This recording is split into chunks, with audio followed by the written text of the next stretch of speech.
principles of animation, but more than that, it was about not just the making of art, it was about the making of the maker.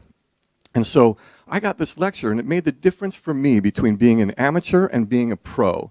And before I left Disney, I was the one giving the lecture, and it's what I'd like to share with you guys right now. So today we're going to do theory and practice. You've noticed that you've got some drawing pads with you. We're going to start with theory, and then we're going to move into practice. And so I want to share with you first the theory. So I'm going to come over here to this board. And so if you can see this a little bit, I brought my own charcoal here. And you'll notice this is an analog class. We do a lot of talk about the digitalness of the nature of what we're up to. And I know that we've come out of that room with a little bit of some maybe anxiety about how fast things are going.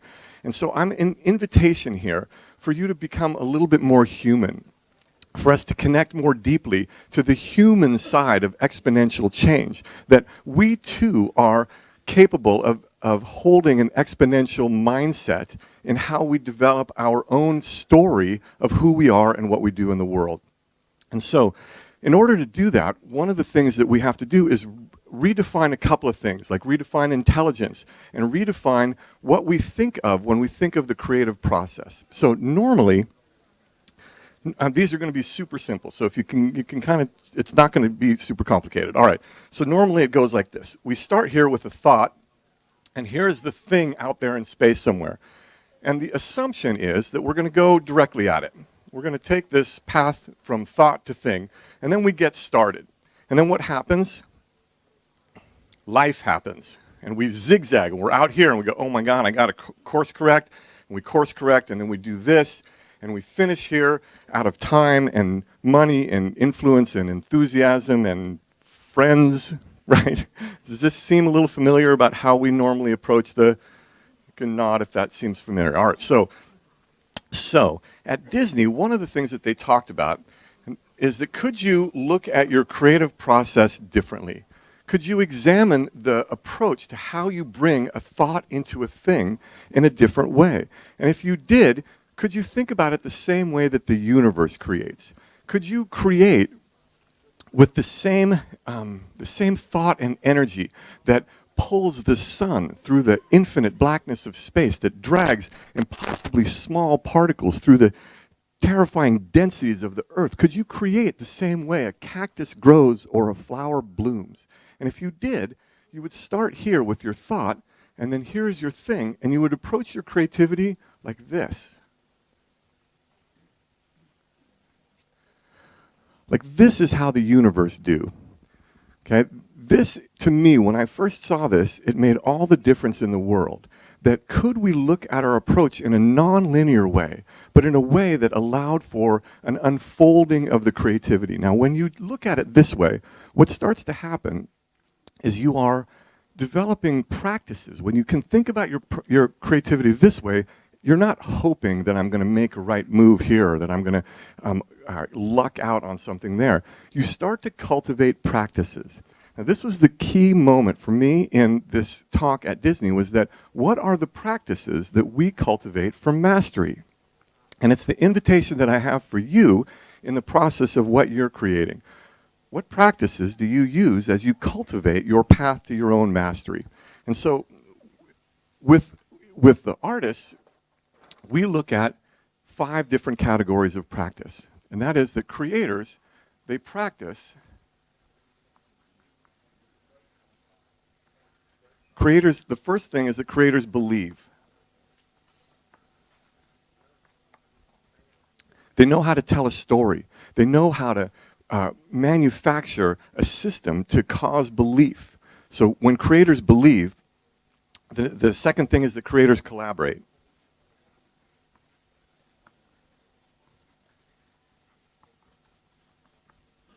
That is, they know how to be additive with each other. So we learned pretty early on that because we create with this magnificent instrument of ours, it's not just computational creativity. It is that we use this whole instrument to create, that we create with our hearts, with our souls. We create collaboratively, listening to our emotions. When you do, if you're negatively critical to the creative process, it goes down pretty fast. It stops working pretty fast. So we discovered that one of the ways to collaborate powerfully was to be additive.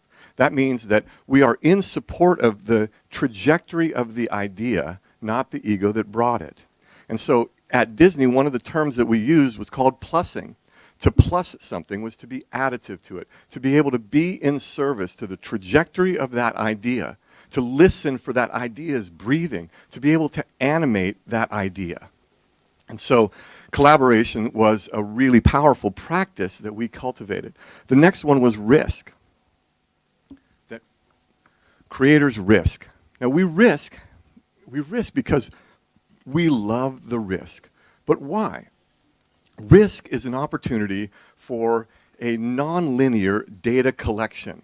Right? We risk because when we risk, we can collect information so much faster than we would have if we had had a linear track on something. So if we can develop a collaboration, if we can tell a story that's bigger than the egos that are involved, then we can take risks that engender trust and gather data. And when you talk about exponentiality, you know, one of the things that they talk about is that zone of disappointment. In truth, that is actually the zone of information. That's the zone where we think that information is more valuable than results, that data is more important than getting results. It's not a zone of disappointment at all. It's a zone of deep data collection. And that to others may look like risk, but risk is really critical because we can gather a lot of information in that space. So then we talk about iteration, that creators iterate. To iterate is to let your creativity unfold in passes. So for example,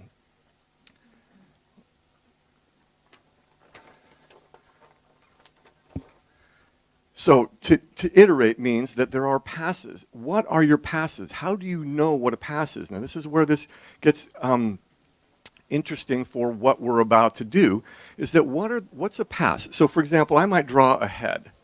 So I would start something like this.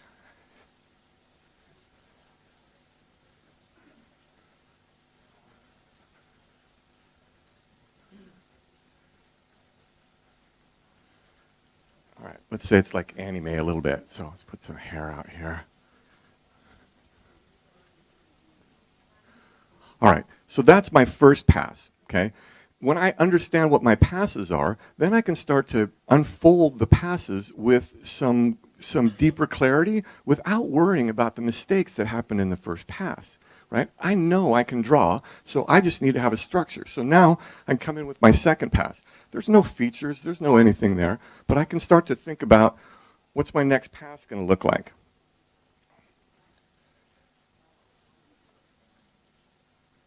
And maybe I'll figure out, like I've got some light, and I'll start to add the light to it.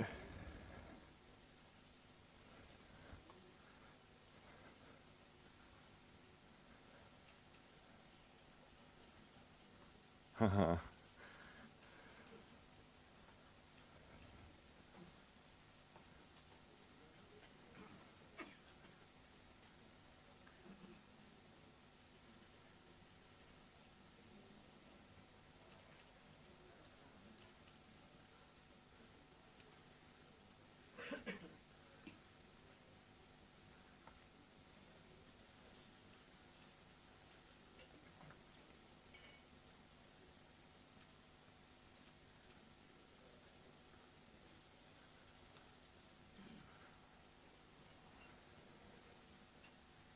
Right? There's still no features to it. I'm 45 seconds into this drawing on my second pass. What I do know is if I had 15, 20 minutes, an hour, 3 hours, 10 hours, if I can continually take these iterations, continually making passes on this, understanding where one pass starts and one pass completes. That way I can also communicate. So I get to this place and I go to my supervisor and I go, okay, I finished the second pass, okay?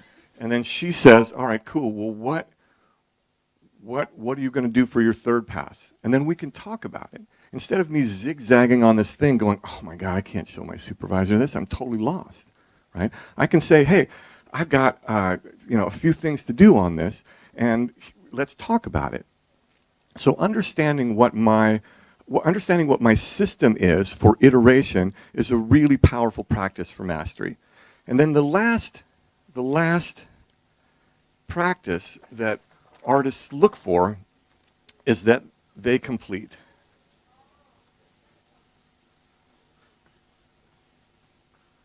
So these are the 5 practices that we complete. When we finish strong, we add to the story of who we are and what we do. When we finish strong and our product, process, service, project is complete powerfully, and we have practices for completing it strong, then that becomes part of the story that leads to how we believe. So this becomes a circuit that's a virtual cycle of how we cultivate practices in an operating system for collaboration, for innovation, and for mastery. And so I wanted to share that with you. I know we have a short amount of time, so I'm going to move on to what's next. And if you have questions about this, feel free to ask me, and I think you can post some through the app as well, or catch me. I'm here for the next few days too. So the practices that you have will be specific to your industry, specific to your skills, and specific to the personal story that you are telling as part of the thread of the tapestry that you're involved in with your corporation. And so what practices do you have? Now, one of the things that I'm really excited to do here is one of the practices that my industry has is that we draw from live models. It's an incredible practice, and it is such a beautiful privilege that no other industry has, that we get permission to stare. I mean, how amazing is that, right? So what we're going to do here is we're going to simulate a drawing class here because I want to share with you some of the practices that my industry has that I think are applicable to what can be a filter for you to look at how your practices work in your industry. And the key thing that I want to share with you is that this is not a drawing class. Okay? I call this is not a drawing class. Okay? And so if you're concerned about the drawing part of this, I'm going to give you art school in about 2 minutes. Okay? So I'm going to give you everything that any artist ever gets in the first 2 years of art school in 2 minutes. And so that gets that piece out of the way and you're up to speed. Okay? You down with that? All right. So that part goes like this.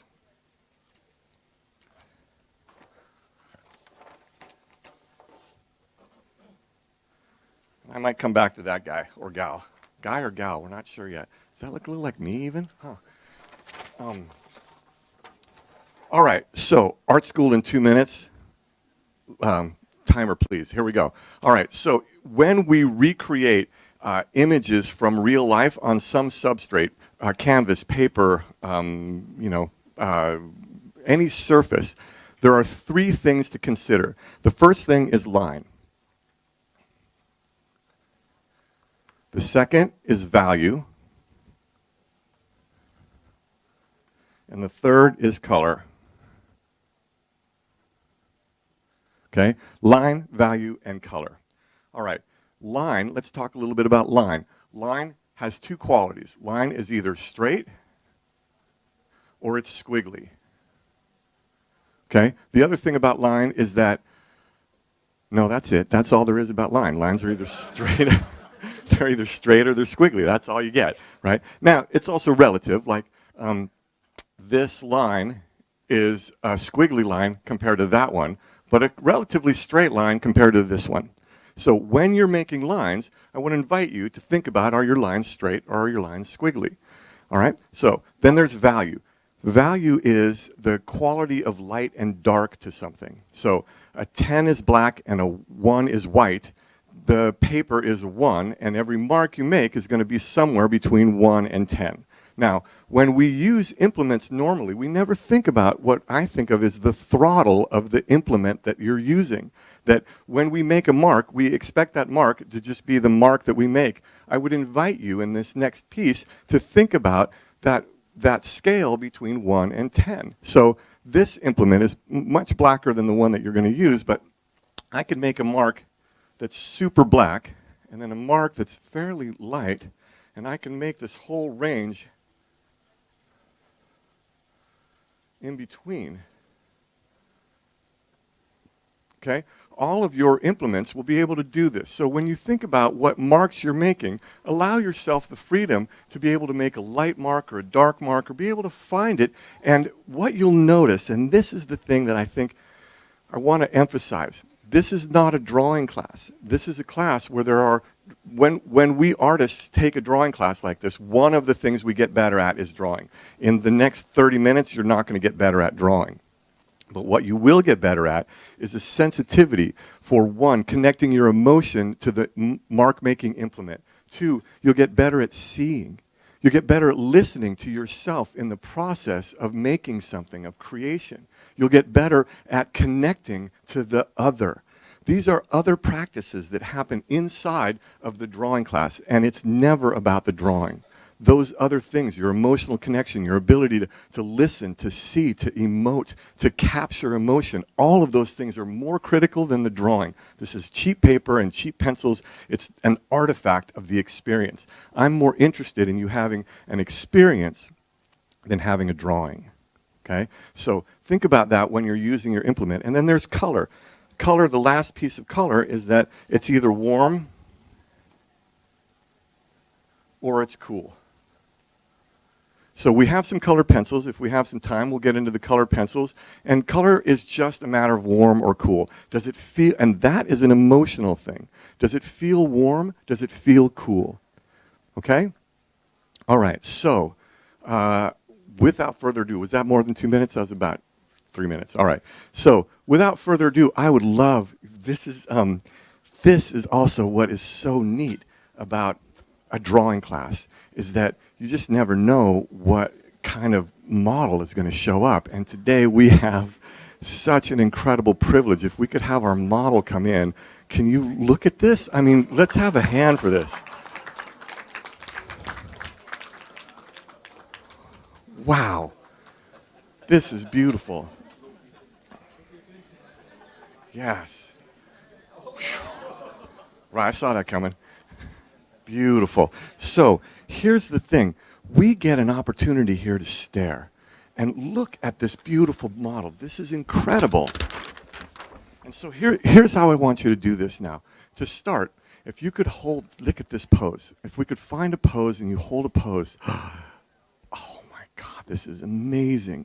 Now, here's what we're going to do. I want you to take your pencil and your paper, and I want you to put your pencil down.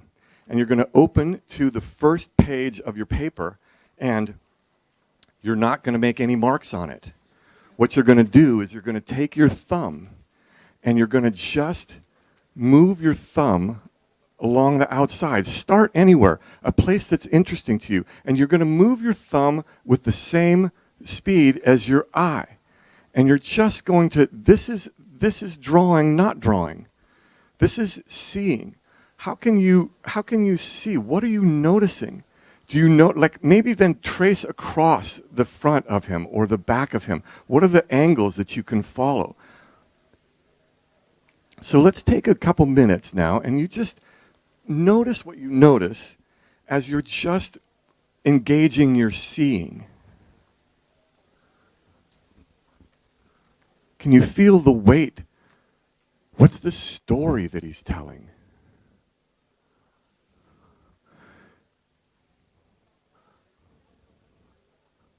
Look at that work. How many layers does that crown have? How fearsome, yet there's a flower in his ear.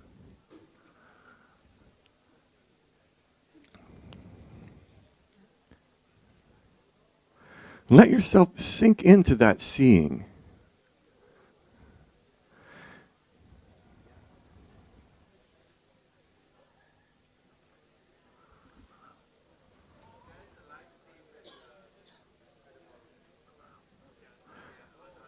And you know, one of the things that often happens in a drawing class is that it becomes a salon, it becomes a conversation about not just the things that we're seeing, but how we make art. How do we breathe through the making of art? What are we seeing? How do we, like, let's not worry so much about how to draw a hand or how to draw the anatomy, or look at all of the crazy sparkly things on there. Oh my God, it's so distracting. But what about the form underneath? What about the story of the person who has come to who's a dancer, who cultivates this kind of look?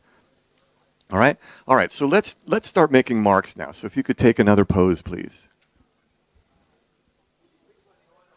All right, so here's what my invitation for you is.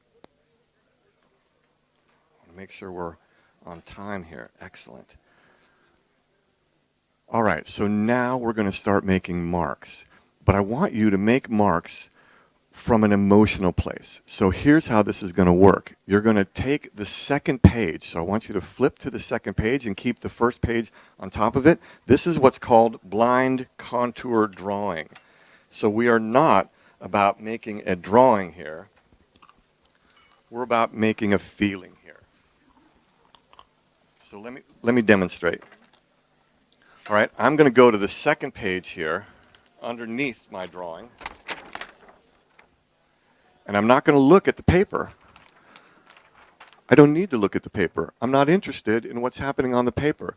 This paper, as I mentioned, is not relevant. What's relevant is my experience here. And here's the other thing that I want to say too. First of all, I want to say to our model, thank you. I am so grateful to you that you and us, we are engaging in what is probably a 3,000-year-old ritual that artists for 3,000 years have been inviting models to come in and to be able to witness the other, to see our own reflection, to bridge the gap between the seer and the seen, between the subject and the object. This, in fact, is the opposite of objectification. This is subjectification. This is an opportunity for you and me to be one. And my ability to do that is not about my drawing. My ability to bridge the gap between the seer and the seen is about how I feel about this. Yeah, and if you wouldn't mind maybe just having them, because this is the piece here where we are actually creating an opportunity for a sacred space. That with the artist and the model, there is a sacred relationship that has been going on for 3,000 years. And so that also is where my gratitude comes from, and it's why I wanted to share this opportunity with you guys. And so here's how this works, is that I am not interested in what happens on the paper. I am interested in how I see. So I would do this as a blind contour drawing, and I do it underneath this, and I go like this.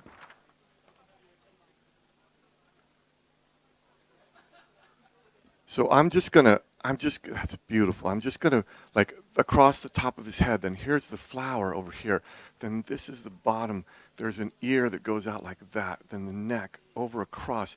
There's that sash that comes down, and the arm with the hand and this thumb. Look at the bend and how these hands work.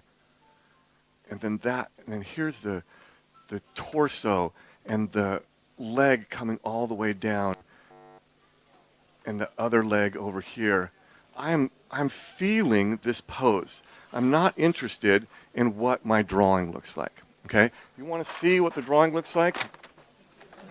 Okay?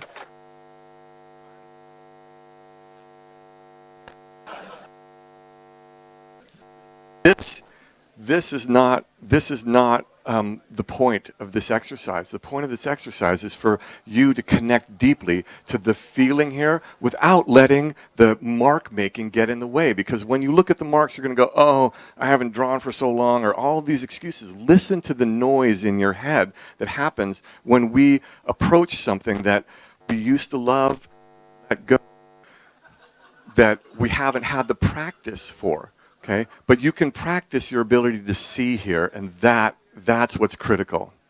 So let's take a 4 or 5 minute pose, and let's do this blind contour drawing. And you can look at it later, but I invite you to not check. I invite you to see what happens if you can take 4 minutes or 5 minutes and just be in this blind contour and just feel this pose. So if you just, take a pose for 4 or 5 minutes, that would be wonderful. And I'll call it. So here we go. Yeah, nice. Right. Right. You're just going to be making, you're just going to just feel across the surfaces of things.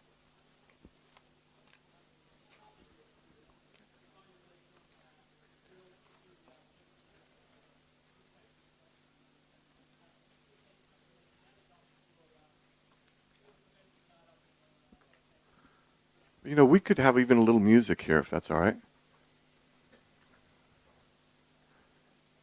Could just bring us a little music. That's also one of the cool things about being in a drawing class is we can crank some tunes.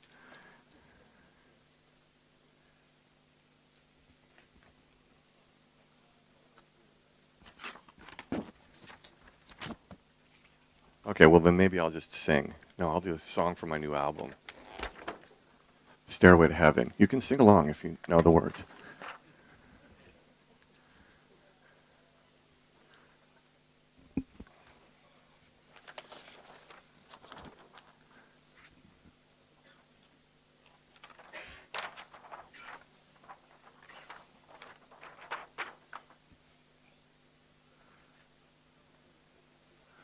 Let your eye and your hand see if they can find some agreement, some emotional connection.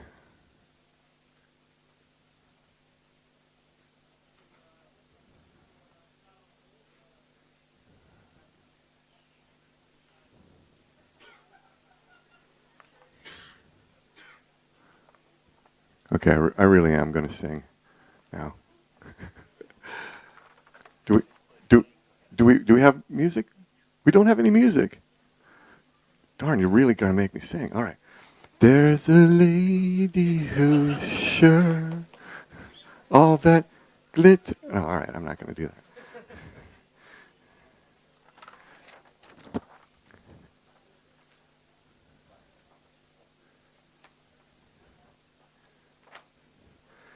Notice how you notice more the more you get to notice. Like you don't have to do all of the little amazing little things going on, but you see more the more you look.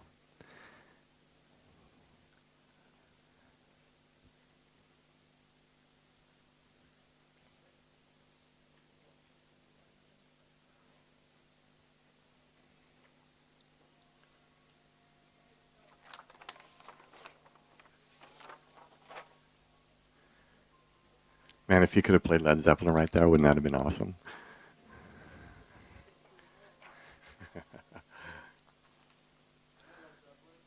Oh, you got some over there? Yeah, that's all right. Good. With technology conference, of course we got Led Zeppelin. I should have just cranked up my phone here. Do you guys have questions? Are there any questions as we go? Because sometimes, as I was saying, like this can be a salon. A lot of times we're in conversation in the process of this.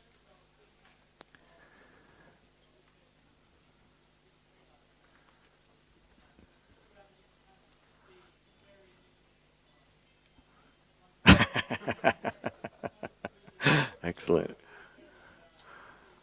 All right, let's change poses. All right, so now here's the next exercise that I would like to invite you to do. All right, how many people here are left-handed? Raise your pencil with your left hand. All right, cool. Take that pencil, put it in your right hand now. Okay, good. All right, how many people are right-handed? You're going to do the same. Okay, so you're laughing at those guys. You're going to do the same. So now remember, this is not about drawing. We have myelinated this connection. So I can stand here and I can talk to you guys and I can make the alphabet. I think I put D and F in the wrong order there. But I can still make marks that are lexicographic. I can make letters with this so easily because I've myelinated this connection into my neurotransmitters so that making words out of this marking system is super easy. Now, what happens is when you use that to make marks that are not words, the words start to come in and they start to tell you stories that may be less productive, like you suck, okay? We say that to ourselves all the time. My invitation is to let that languaging, let that go. That is not part of this exercise. This is not a drawing class. So I'm going to ask you to use your opposite hand, that hand that hasn't been myelinated, that's not a smart rat, that isn't perfectly trained to be able to make letters and make words out of the marks that you're making. So you're going to switch hands. You're now able to look at your page as you wish, move slowly, and be in a conversation with that other hand that isn't so familiar, and allow yourself to notice. What do you notice when you're using that hand? Can you make marks that are connected more to your emotions when you're using your opposite hand? So let's do another pose on that, and then I think we may have time for one more pose, and then we'll wrap it up. All right?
What are you noticing?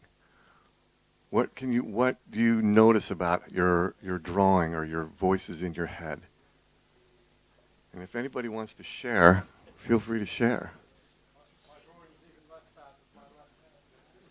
It's less bad? Yeah.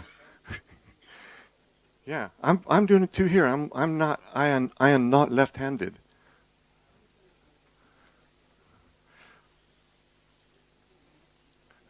That's a line from one of my favorite movies. I am not left-handed.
All right, let's do one last pose. Change, please.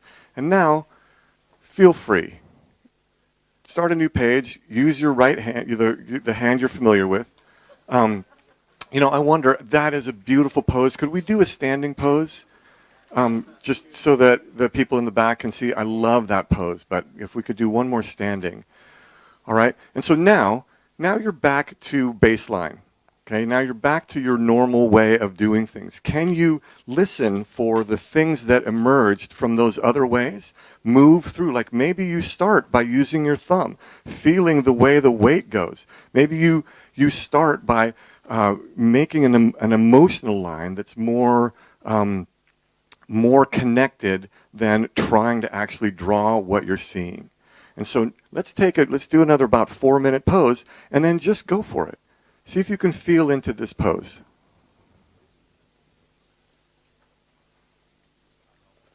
Yeah, you can use your normal hand. You are now back, you're back to your regular programming. But see if you can find some of the other programming in your regular programming.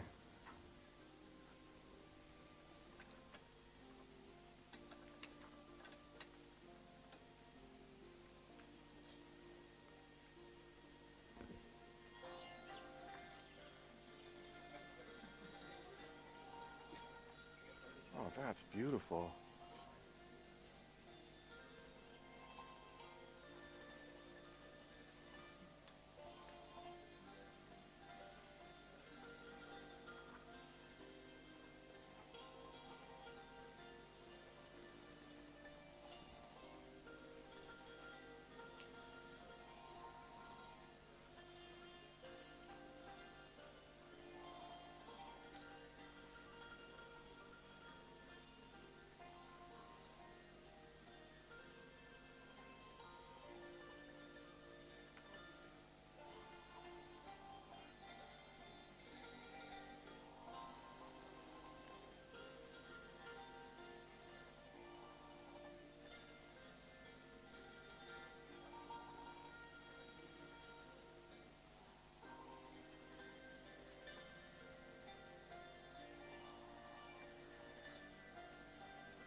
All right, that's beautiful. Thank you.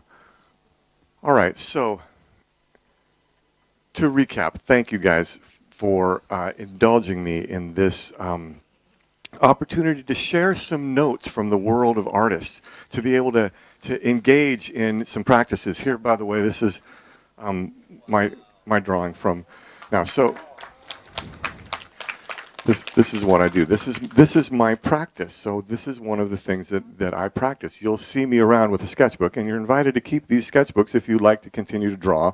They're actually pretty nice paper. So you can, I'll be in there drawing, and you can ask me questions. But I wanted to also just say thank you for giving me the opportunity to share this ritual that we have. I want to say great, deep gratitude and thank you to our model. Thank you so much.